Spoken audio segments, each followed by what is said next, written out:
हातपाय अशा गोष्टीला घालून नुकसान करून घेण्यापेक्षा जाणकाराचा सल्ला घ्या.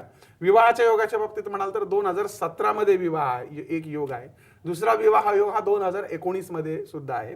मुलगा हा राहत्या घराच्या दक्षिण किंवा उत्तरेकडचा असेल. त्याच्या डाव्या पायावर जखमेची खूण किंवा डाव्या पायामध्ये काहीतरी प्रॉब्लेम असेल. याशिवाय तो रंगाने सावळा, त्याचे केस कोरळे असतील, त्याच्या दातांमध्ये फटे असतील, नाक मोठं असेल, डोळे मोठे असतील, गळा त्याचा लांब असेल, त्याचा कंठ दिसणारा असेल, दिसायला पर्सनॅलिटी वाईज एकदम उत्तम असेल, त्याचं नाव हे 3 अक्षरी असेल किंवा 4 अक्षरी असेल, जसं की शशिकांत अशा पद्धतीने, RSKGP या पद्धतीचं त्याला नाव असेल. आई वडिलांना एकुलता एक असेल, नाही तर त्याला 3 भावंड, तो धरून 3 जण असतील. तो ग्रॅज्युएशन कंप्लीट केलेला असेल किंवा MBA सारखं शिक्षण घेणारा असेल. तो सेटल होत असेल, परंतु लग्न झाल्यानंतर पहिले 3 ते 5 वर्ष आपल्याला विशेष काळजी घ्यावी लागेल. नक्कीच. आपल्याला अजून एक फोन येतोय धुळ्यावरनं, मेघना यांचा. मेघना, आपला प्रश्न विचारा. बोला मेघना. हा, जन्मतारीख सांगू का? हो, 16/2/95. किती? 16/2/95. ओके. जन्मवेळ, जन्म ठिकाण? दुपारी 1 वाजता. हा. आणि जन्मस्थान मुंबई. हा, काय प्रश्न? लग्नाचाच?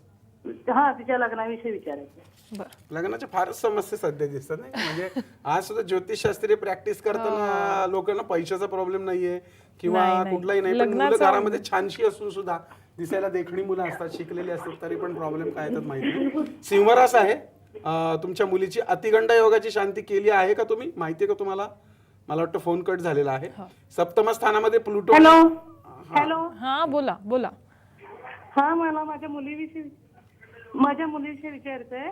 कळालं, तुमच्या लग्नाचा प्रश्न आहे ना. सर विचारतात अतिगंड योगाची शांती केली आहे का? हो, केली आहे ना? बर. आता जो विवाह योग आहे मुलीचा, तो 2018 मध्ये आहे. एवढ्या लवकर कशाला घाई करताय? तिला जरा शिकू वगैरे द्यात ना. खूपच लहान मुलगी, एवढ्या लवकर घाई करायची गरज नाही.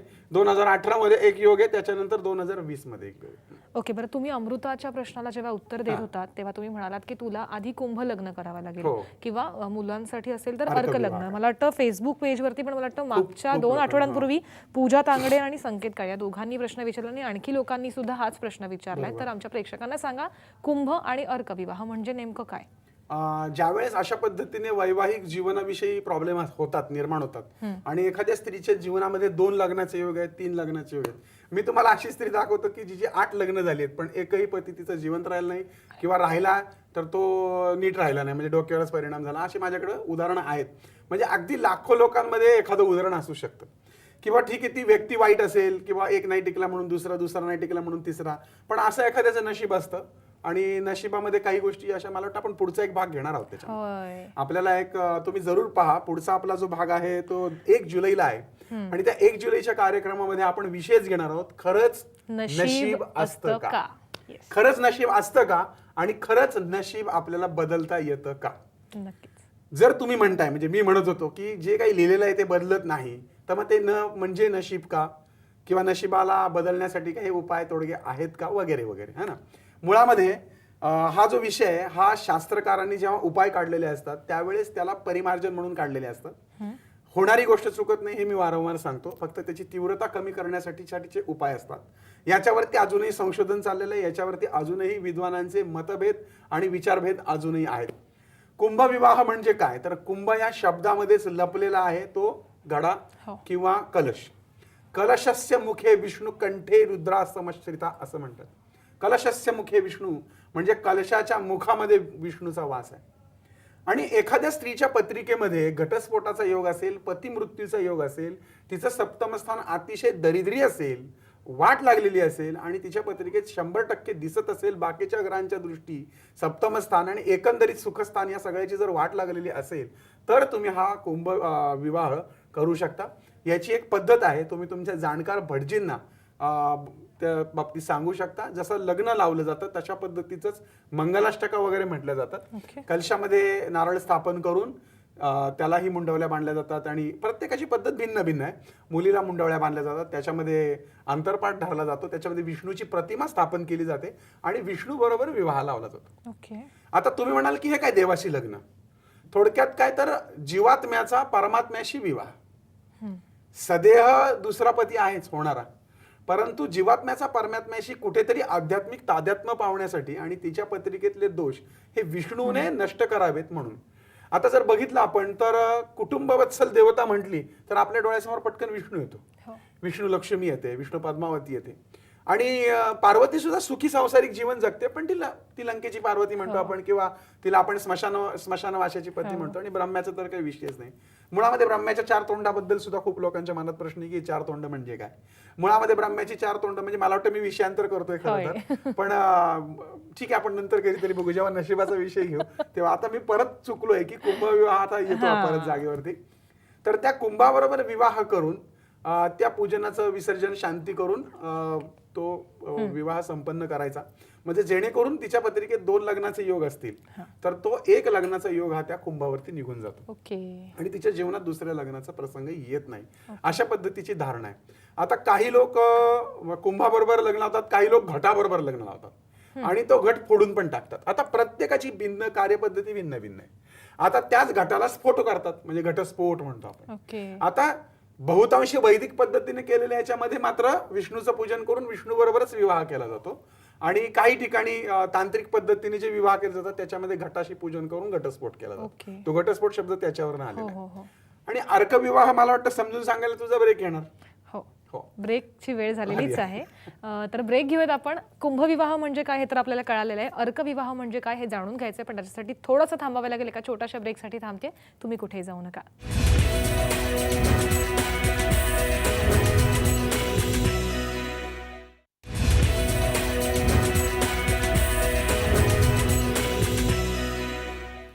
ब्रेक नंतर तुम्हा सगळ्यांचं पुन्हा एकदा स्वागत आहे महाराष्ट्र कॉलिंगमध्ये. आपल्यासोबत आहेत वास्तुतज्ञ आनंद पिंपळकर आणि आपण आता घेतो एक अनुभवाचा फोन.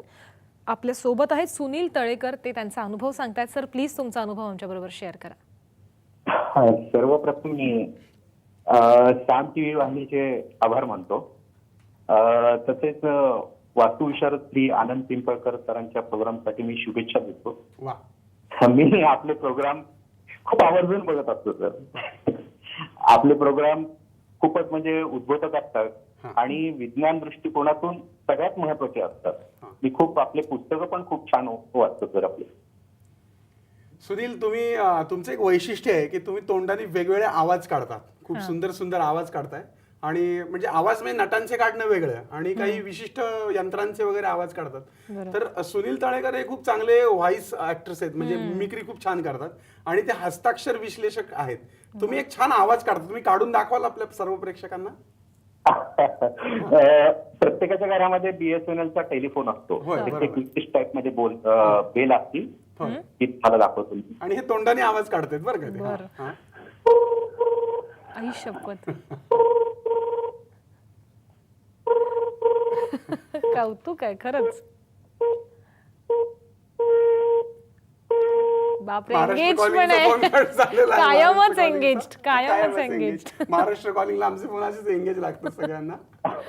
खूप खूप धन्यवाद. आवाज आहेत, बोला. असे बरेच टाईपचे आवाज आहे, जवळपास 100 टाईपचे आवाज आहे डेव्हलप केले. खरोखरीच तुम्हाला एक दिवस खरोखरी साम टीव्ही मध्ये एक सुंदरशी संधी द्यायला हरकत नाही. आणि आपण म्हणजे एखादी तुमची छोटीशी क्लिप नक्कीच रेकॉर्ड करून दाखवू. अशी खूप सोन्यासारखी माणसं माझ्या संपर्कात आहेत आणि सुदैवानी फेसबुकच्या माध्यमातून आलेले. ते त्यांचे कलागुण कुठे ना कुठेतरी, आणि मी प्रत्येकाला भेटतो, बोलतो, फोन करतो आणि त्यांच्यातले कलागुण खूप सुंदर सुंदर. म्हणजे रानपाखरू नावाचा एक लिहिणारा आहे, विक्रम म्हणून आहे, त्याचं आडनाव गोवर्धन आहे. तो पण इतका जबरदस्त लिहितो की त्याच्या 4-4, 2-2 ओळीच्या वाक्यांमधून असं वाटतं जसं काय आसमान पडतंय का काय खाली. म्हणजे अशी कितीतरी प्रतिभाशाली व्यक्तिमत्व आहेत आणि मला असं वाटतं की पुढे आली पाहिजेत लोक. समाजाच्या पुढे ही लोक आली पाहिजेत. हे खूप टॅलेंट जे मागं लपून राहते ते पुढे आलं पाहिजे. कवी अतिशय चांगले आहेत, खूप चांगल्या पद्धतीने लिहिणारी लोक आहेत, ती पुढे आली पाहिजेत. आणि त्यातलाच आहे हिरा तळेकर मला सापडलाय. आणि तू बघितलं फोनचा आवाज किती छान काढा. खूप सारे आवाज ते काढतात आणि हस्ताक्षर तज्ञ आहेत ते. म्हणजे हस्ताक्षर तुम्ही त्यांना दिलं तर ते तुमच्या मनोभूमिकेचं विश्लेषण पण करू शकतात. आणि असे छान छान मित्र मला मिळाले. तुम्ही देखील आनंद पिंपळकर आनंदी वास्तव पेज लाईक करून माझे छानसे मित्र होऊ शकता. अर्थात तुम्हाला असं वाटेल की हे काम करतात का फेसबुकवरच बसतात, असं नाहीये. की मी प्रवासामध्ये असतो. आता पुण्याहून मुंबईला यायचं असेल तर जो काही 3 तासाचा असतो प्रवास, त्याच्यात मी काही झोपा काढत बसत नाही. मी त्याच्यामध्ये सतत लोकांच्या संपर्कात असतो आणि बहुतांश वेळा ऑफिस स्टाफ सुद्धा हँडल करत असतो, काही पोस्ट टाकणं वगैरे. परंतु त्या सगळ्यावरती माझंच नियंत्रण असतं. नक्की सर, आपण कुंभविवाहाबद्दल सांगत होतात. आता मला सांगा अर्कविवाह म्हणजे नेमकं काय? आता आक का पेड म्हणतो आपण. आक विवाह म्हणजे अर्क म्हणजे रुई. ओके. बऱ्याच वेळा असं असतं की पुरुषाच्या पत्रिकेमध्ये घटस्फोटाचे विवाह की त्याच्या पत्नी मरणाचे जर विवाहाचे योग असतील तर हा अर्कविवाह केला जातो, हा एक समज आहे. आणि खरं तर शास्त्रकारांनी हा अशा करता सांगितलेला आहे आर्कविवाह की ज्याच्या पहिल्या 2 पत्नी वारलेल्या आहेत ओके. आणि त्याला आता तिसरं लग्न करायचं. जर त्याच्या 2 पत्नी पहिल्या मृत झालेल्या आहेत आणि जर त्याला तिसरं लग्न करायची वेळ आलेली आहे तर त्यांना तिसरं लग्न करण्याच्या आधी अर्काच्या झाडाशी विवाह करणं गरजेचं असतं. ओके. रुईचं झाड थोडक्यात. त्या रुईच्या झाडाशी विवाह करून तांत्रिक पद्धतीने म्हणजे वैदातल्या तांत्रिक पद्धतीने तो अर्कविवाह भटजी संपन्न करतो आणि त्याच्यानंतर मग तो पुढचा विवाह केला जातो. ओके. आपल्याकडे 3 अंकाला खूपच विशेष लक्ष देऊन काहीतरी त्याच्यामध्ये त्यांनी वेगवेगळ्या हे काढलेल्या आहेत, म्हणजे पूजा काढलेल्या आहेत. आता त्याच्या मागे नक्कीच सूक्ष्म अभ्यास आहे. म्हणजे अगदी 3 मुलींनंतर मुलगा झाला, 3 मुलांनंतर मुलगी झाली, किंवा मुलगा आणि मुलगी ज्येष्ठ नक्षत्रावर असेल आणि ज्येष्ठ महिना असेल, अशा 3 गोष्टी जर एकत्र येत असतील तर त्याच्यावरती शास्त्रांनी शांत्यांचं परिमार्जन किंवा अशा वेगवेगळ्या परिमार्जन सांगितले. त्याच्यातला हा तिसरा विवाह करण्याआधी हा अर्कविवाह करणं गरजेचं असतं. ओके. किंवा जर पूर्वी 2 मेलच पाहिजे असं काही नाही, बायको त्याची जर घटस्फोट झाले असतील 2 तरी सुद्धा तिसऱ्यांदा हा प्रयोग केला पाहिजे. कोणत्याही गोष्टीत शब्दशः अर्थ कधीच घ्यायचा नाही. म्हणजे एखाद्याचा आपण म्हणतो की अरे तुझ्या पत्रिकेमध्ये कडक मंगळ आहे किंवा तुमच्या पत्रिकेमध्ये अत्यंत सप्तम स्थान खराब आहे, तुझी बायको मरणार किंवा तुझा नवरा मरणार, असं नाही. तर तो असून सुद्धा मेल्यासारखा असतो. आता असंख्य प्रॅक्टिस करताना एक गोष्ट अशी पाहण्यात येते, डॉक्टर सारखी प्रॅक्टिस आहे. तर एक गोष्ट लक्षात येते की पती पत्नी दोघांचं छान चाललंय, असं असूनही पत्रिकेमध्ये असूनही आपण विचार काय भांडण होतात का नाही, घटस्फोटांवर अजिबात नाही. मग मग तुम्ही सुखी का नाही दिसत आहे पत्रिकेमध्ये? अहो काय झालंय की माझ्या मिस्टरांचं आहे ना, अमेरिकेमध्ये ते नोकरीला लागले आणि तिकडे जाऊन त्यांचं सगळं होत गेले पण माझा विजाच होत नाही अजून. आणि गेले 8 वर्ष ते तिकडे आहेत आणि मी इकडे. म्हणजे सगळं चांगलं आहे तरी पण असून सुद्धा नसल्यासारखं. म्हणजे वेळेला जेव्हा तो पाहिजे सुख दुःखामध्ये त्यावेळेस तो तिथे नाही. म्हणजे हा जो प्रकार आहे, म्हणजे सगळं चांगलं असेल तर असं काहीतरी असतं, काही नाही तर पूर्ण आजारी पडतात. किंवा असंही पाहण्यात आलंय की बाबा त्यांच्यामधली जी कामुक भावना असते ती संपलेली असते. म्हणजे पुरुषामध्ये पुरुषत्वच राहत नाही, स्त्रीमध्ये सुद्धा कामुक भावना राहत नाही, म्हणजे तो संसार ऱ्हास होतो. म्हणून कित्येक जोडपी एकत्र जरी दिसत असली अशा ग्रहयोगाची तरी सुद्धा त्याच्या आतमध्ये काहीतरी वेगळंच नैसर्गिक व्यंग असण्याची शक्यता सुद्धा पाहण्यात आली आहे. आणि मुळामध्ये हे शास्त्र हे ठोकताळ्यांचं आणि आधाराचं शास्त्र आहे. म्हणजे तुम्ही वेगवेगळ्या आधारान्वये हजारो वर्ष ज्या ऋषी तपस्वींनी लिहिलेले काही ठोकताळे आहेत आणि तेच पुढे आणून जेव्हा आपल्या लक्षात येतात एखादी गोष्ट, त्याच वेळेस ते 2+2 4 होतात ना. 2+2 5 का नाही होत? कारण आधीच्यांनी लिहून ठेवले. त्याच पद्धतीने ज्योतिषशास्त्रीय ठोकताळे कधी चुकत नाही. विवाह करताना पाहून विवाह केला पाहिजे हे मी तितक्याच मताचा आहे. पण मीही त्याच मताचा आहे की विवाह पाहून करताना इतकंही बारीक बघू नका की असं म्हणतात अक्काबाईंना पण मिशा दिसतात. म्हणजे इतकं पण बारीक बघू नका की फार अगदी बालकी खाल काढाल आणि फार चांगली मुलं तुम्ही मुली सोडा, रिजेक्ट करा. बरोबर. आपल्याला अजून एक फोन येतोय बोरिवलीवरनं, रंजना यांचा. रंजना आपला प्रश्न विचारा. रंजना बोला. Hi hello. बोला. हा, माझ्या मुलीचं नाव शिल्पा आहे. जन्मतारीख 23/2/80. ओके. संध्याकाळी 6:45. हॅलो. जन्म ठिकाण सांगा ताई. बारामती. बारामती. आता काय प्रॉब्लेम आहे? लग्नासाठीच विचारायचं होतं. लग्न झालं नाही का अजून? ओके. हा नाही काय अडचणी येतात? नाही, असं पत्रिकाच जुळत नाही आणि बघण्याचा योगच येत नाही.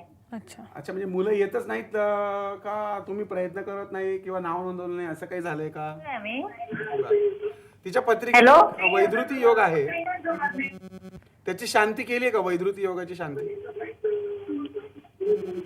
प्रयत्न करतोय आम्ही पण असं बघण्यापर्यंत येतच नाही, पत्रिका जुळत नाही. ठीक आहे. त्याच्यामध्ये पत्रिका जी आहे त्या पत्रिकेमध्ये सप्तम स्थान मगाशी सांगितल्याप्रमाणे हिचं पण दूषित आहे.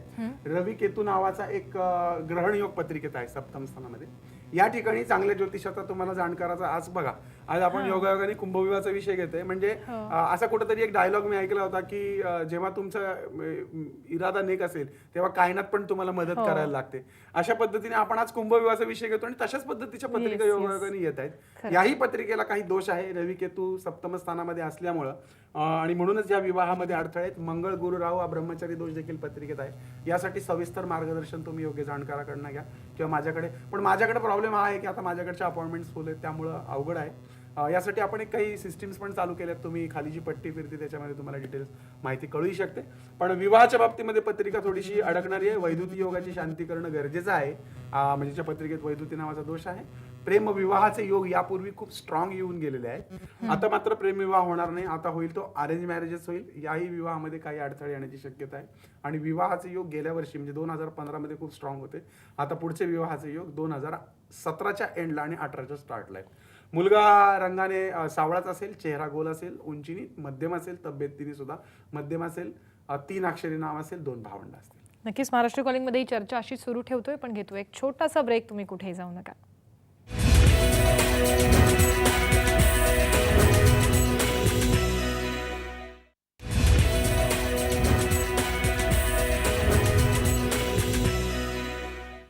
महाराष्ट्र कॉलिंगमध्ये ब्रेकनंतर पुन्हा एकदा तुम्हा सगळ्यांचं स्वागत करते. आपल्यासोबत आहेत वास्तुतज्ञ आनंद पिंपळकर. सर, खरं तर खूप प्रश्न आहेत, खूप गोष्टी आहेत, पण शेवटचा सेगमेंट पण आले. आणखी किती किती विचारू आता पुढच्या विवाहावरती आपण जवळजवळ 5 भाग घेतले. खूप खूप भाग आणि घेतले. 5 वर्ष घेतले तरी थांबणार नाहीये. खरंय. आणि आपल्याला काही प्रदर्शन आपण आयोजित केलेले आहेत. तर मनसरला प्रदर्शन आयोजित केलेलं आहे. मनसर म्हणजे जुन्नर वगैरे भागातल्या मंडळींना, नारायणगाव भागातल्या मंडळींचं ग्रामीण भागापर्यंत आपलं जाळं तसं विस्तारलेलं आहे. त्यामुळे आनंदी वास्तूचं मनसरचं प्रदर्शन आणि विक्री दिनांक 26 जूनला रविवारी विघ्नहर मंगल कार्यालय, पिंपळगाव फाटा, पुणे नाशिक रोड, मनसर. विघ्नहर मंगल कार्यालय, पिंपळगाव फाटा, पुणे नाशिक रोड, मनसर या ठिकाणी खाली जे नंबर येत आहेत त्यांना फोन करून आपण त्या ठिकाणी जाऊन या वस्तू वगैरे आपण पाहू शकता, विकतही घेऊ शकता आणि तुम्हाला त्या वस्तू पाहायला मिळतील. नक्कीच सर. मला आणखी एक प्रश्न असा पडलाय की तुम्ही मगासपासून म्हणत होतात ना की पती पत्नीमध्ये असे काही योग असतात की ज्याच्यामुळे, जसं तुम्ही एक एक्झाम्पल सांगितलं की नवरा 8 वर्षांपासून बाहेर गावी आणि ती असून नसल्यासारखं असतं, किंवा आणखी काही छोटे छोटे प्रॉब्लेम्स असतात पती पत्नींमध्ये. तर हे सगळे प्रॉब्लेम्स दूर व्हावे याच्यासाठी काही उपाय आहेत का? आता वटपौर्णिमेचाच आहे, तर मग वटपौर्णिमेचेच उपाय आपण सांगूयात. सगळ्यात पहिलं म्हणजे वडाचं झाड लावूयात. हा पहिला उपाय, म्हणजे त्याचा आशीर्वाद तुम्हाला मिळेल. आणि दुसरा उपाय म्हणजे वडाचं जे झाड असतं त्या वडाच्या पानाचा पुसून, स्वच्छ पुसून तुम्ही हिरव्या शाईने तुम्ही तुमच्या पतीच्या प्रेमाबद्दलची जी काही इच्छा असेल, पती पत्नींमध्ये कलह होत असतील तर ते थांबावे असे लिहून, स्वतःच्या उंचीचा दोरा मोजून तो त्या पानाला गुंडाळून